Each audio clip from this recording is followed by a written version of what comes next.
Hello, Instagram and YouTube and online community. Blessed new moon in Pisces. Pisces is actually my moon sign, so I've definitely been swimming in the emotional tides of these times and felt called to just share a short video on the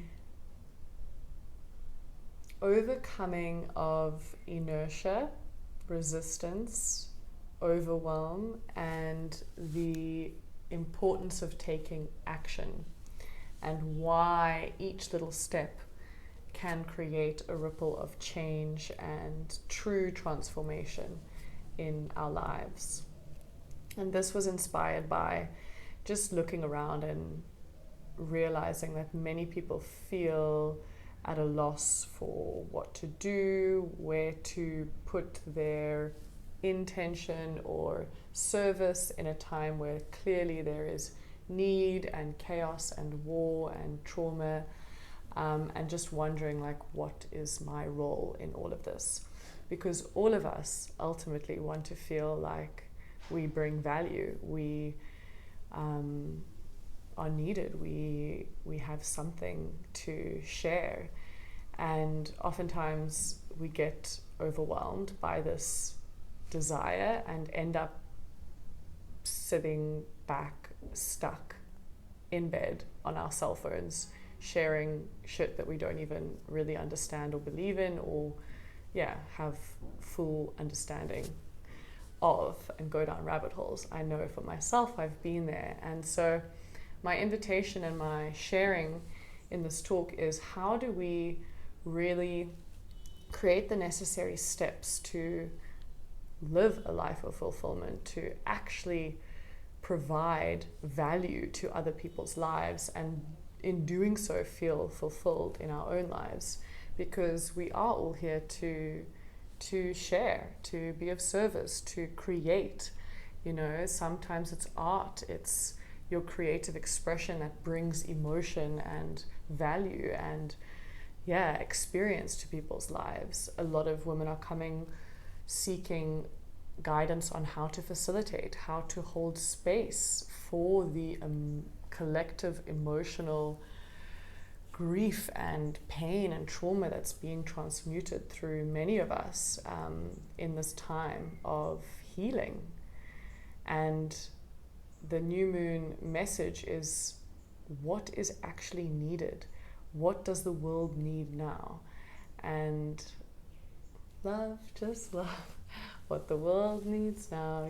So I just think of that, and I think how each and every one of us are really being called to attention, to really ask ourselves, what am I spending my days doing?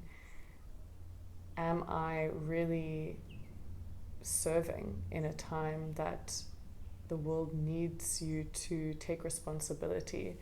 And I think that's the first step that I will talk about, is accountability and waking up to the reality that you are the only one that's responsible for your life, for your dreams, for where you find yourself. And as soon as we receive and embody that empowerment and that truth, we can actually start to have control of our lives and of where our lives are heading, and not be these kind of victims at the whim of the world's chaos. And I think that is where a lot of people are at, learning to be responsible for how they react to things. We can't change the circumstances outside, but we can choose how we react and act. And so my training, which begins this week, is all about really empowering people to tune into their truth. Because so often we want to put on this particular identity or character that we see other people doing because it looks appealing, or we think it's something that we could do, but it's not really honest. And so uncovering all the stories, identities, ideas of what we think we should do, and really becoming true and honest with what it is that we actually have to bring.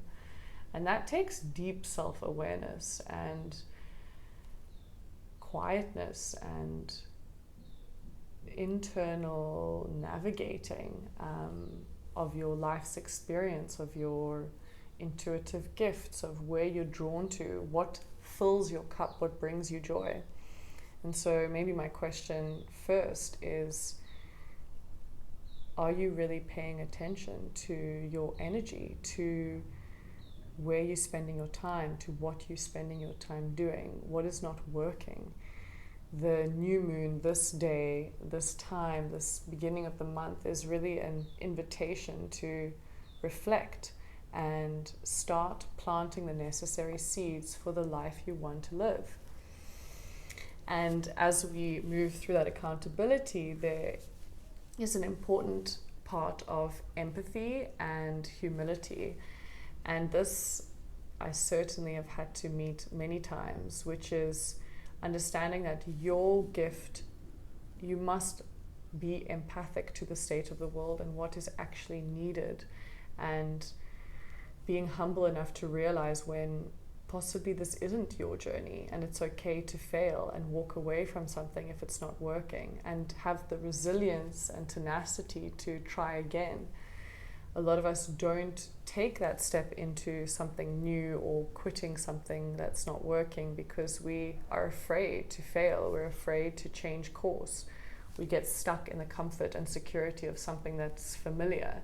And the greatest empowering and transformative times in my life was when I ended things, when I left a country thinking that I was going to live there, or a partner, or a job that was offered that looked really shiny, and you think it's going to be what you want, but really when you listen to your body and you're truly in touch with your truth, you know when something is not working, and are you brave enough to say no?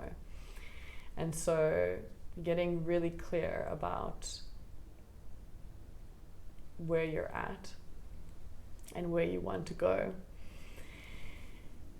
The other aspect I want to talk about is understanding your natural talents and your gifts. And this is something that we do spend a lot of time uncovering in the course, is where you are often drawn to and what people often feel drawn to you with. When you ask your friends, like, what is it about me that attracted you to me, or that you come to me for, you'll know very quickly what your natural gifts are. If you're a good listener, if you bring energy, if you're the one who mothers and nurtures the group, you're a igniter, you start things. We all have these talents, and just getting to know those natural abilities can help you navigate what this desire is, what you're here to do. The other very important aspect, which I'm also learning, is patience. Patience with yourself and kindness to yourself as you journey into these realms, as you start to try new things and commit to new projects, and knowing that it takes time to develop expertise or to develop a true understanding of a topic or a theme or a teaching or an offering. Discipline. I know for myself, at the beginning of the year, we had all these goals, all these atomic habits. We were reading this book, and when I fall off, it's because I'm not being disciplined.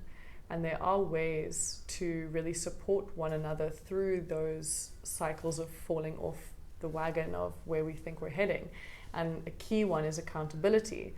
And this is why support structures, group work, the moon lodges, these offerings are there to create accountability, to create spaces where you're not alone in your goal setting, and you have others witnessing you committing to certain things. Like my word for this year was commitment. So am I actually keeping those commitments? And if not, every day is a new day. If you shame yourself and spend the day judging yourself for not committing, we waste yet more time berating ourselves instead of actually starting again. And that's that tenacity I was speaking about. So being really clear with what are the goals that you've set for this year, for the next phase of where you're heading, having clarity and actually writing it down so you can witness and see it for yourself is very important. And each day having tasks that you are ticking off bit by bit, that patience to know that each day I'm adding to this world, to this journey that I've decided to commit to. And I know, like, even this weekend I almost completely shut down my desire to start my herbal brand, my weed business, because I felt that fear of failure, that fear of committing to something, because once I launch the website and actually go for it, I've got to see it through. I've got to stay to really make it work. It's something that people with their own businesses will only know, that you got to really be passionate and love what you're doing for it to last. Otherwise, it will just be another one of those things that we ticked and dropped. And I certainly am having to meet that fear and resistance and stay the course and be kind and understanding to myself in those times of crisis and fear and questioning everything, and come back to the core, to the center, to the reason why we do what we do. And I think that's a really important part, is when you do something with your life, with your work, that brings value to others, it is the deepest fulfillment. And when I tap into that emotion and to that feeling of what I've already achieved through the expression of the women that are transforming and awakening and opening, it gives me the energy and that resiliency and that desire to keep going, because I know what I'm doing at the end of the day is bringing value.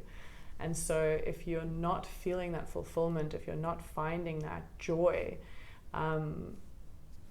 it's time to question. It's time to really take charge of our lives. We can't keep staying in things that are not only destructive to ourselves, but possibly destructive to the environment. We are responsible for where the money goes. I've been looking at my money course again and just reminding myself of these commitments of where we place our money. It's so easy to judge the system and to judge these big external businesses and corporations, but we ultimately the ones that keep those things running. And so if you really care enough, you will decide with where you put that energy, where you allow that current to flow, and how do you redirect that financial currency into something that has meaning. Paying towards small businesses, joining courses, joining groups, movements, facilitators that really speak truth, that resonate, and charging for your work. A big part of my journey with women and what I bring is encouraging women to start actually asking for what they deserve and valuing their labor, their gifts, their offerings as something worth receiving for. Creating a system where we are supported and we can sustain ourselves and not feel obliged to partake in the bullshit that's happening. We are seeing things crumble. We are seeing ridiculous behavior by insecure men trying to take control of things, and it's just a representation of the falling of what was and the awakening to what will be if we decide it, if we embody it in ourselves and stop pointing fingers out there, but noticing what we are judging, what war we are having within, and how can we take action to create ripples of change in our daily lives, with our partners, with our businesses, with what we bring to the world. And so, yes, that's